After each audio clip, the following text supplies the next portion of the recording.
खबर करौली के करणपुर से है। पंचायती राज मंत्री रमेश चंद मीना ने करणपुर डांग क्षेत्र का दौरा किया। इस दौरान मंत्री ने करणपुर में कोंडरी गांव में चल रही श्रीमद् भागवत कथा में शिरकत की।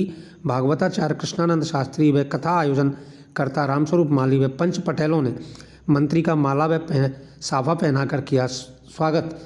मीणा ने कहा कि ऐसे आयोजन होने से अपनेपन की भावना बढ़ती है। भागवत कथा एक ऐसा ग्रंथ है जिसके सुनने से सारे पाप दूर हो जाते हैं। उन्होंने कहा कि खुद भूखे रह लेना लेकिन अपने बच्चों को ज़रूर पढ़ाना चाहिए। आज के युग में पढ़ा लिखा होना बेहद बहुत ज़रूरी है। बेटे बेटियों में भेदभाव नहीं करें। कथावाचक पंडित राजू शास्त्री ने कहा कि भागवत कथा श्रवण एकाग्रचित होकर करना चाहिए। मंत्री ने कथा श्रवण के बाद अपने उद्घोष में कहा कि इस भागवत कथा के माध्यम से भगवान के धाम जा सकते हैं, लेकिन हमारी जो परिस्थितियाँ, जो वातावरण है जहाँ हम रहते हैं, दुनिया के से बहुत पीछे हैं, क्योंकि जागरूकता की कमी है, विकास की कमी है। हमारे लोग पढ़ लिख नहीं पाए हैं। भगवान का नाम लेते रहो, तुम्हारा भी बेड़ा पार हो जाएगा। और मंत्री ने बालक बालिकाओं को शिक्षित करने पर, उच्च शिक्षण पर जोर दिया। संसार है, इस संसार में भगवान की माया है। जैसा कर्म किया है उन प्रारब्ध के अनुसार आपका जन्म हुआ है। कोई कहता है गरीब है, अमीर है, कोई बड़ा है, छोटा है, ये सब कर्मों का फल है। लेकिन आपको जो योनि मिली है मानव की, ये बड़ी महत्वपूर्ण है। 84 लाख योनि के बाद भगवान के आशीर्वाद से आपको ये जो मनुष्य का रूप मिला है, इसमें मन और बुद्धि आपके पास है।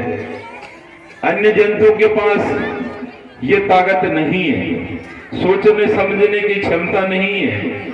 जड़ से चेतन की तरफ आप बिल्कुल पूर्ण रूप से चेतन है।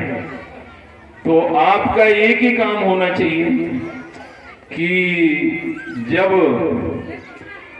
माता के गर्भ में बच्चा होता है तो माता को भी बहुत दर्द होता है। जब बच्चा पैदा होता है तो माँ से भी ज्यादा बच्चे को भी उस जो बाहर निकल के आता है योनि से, उससे भी कितने गुना उस बच्चे को भी बहुत दर्द होता है। और वो कहता है कि कोई भी काम ऐसा नहीं करूंगा, कोई गलती नहीं करूंगा। लेकिन जैसे ही संसार में आता है, भगवान की माया उसको घेर लेती है।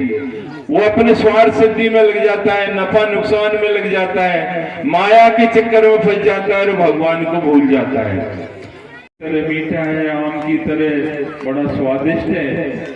और इस भागवत कथा के माध्यम से आप भगवत धाम, भगवान के धाम जा सकते हैं।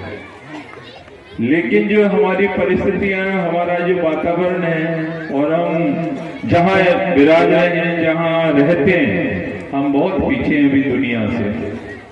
लेकिन क्योंकि अभी जागरूकता की भी कमी है, विकास की भी कमी है, हमारे लोग अभी पढ़ लिख नहीं पाए हैं। लेकिन भागवत कथा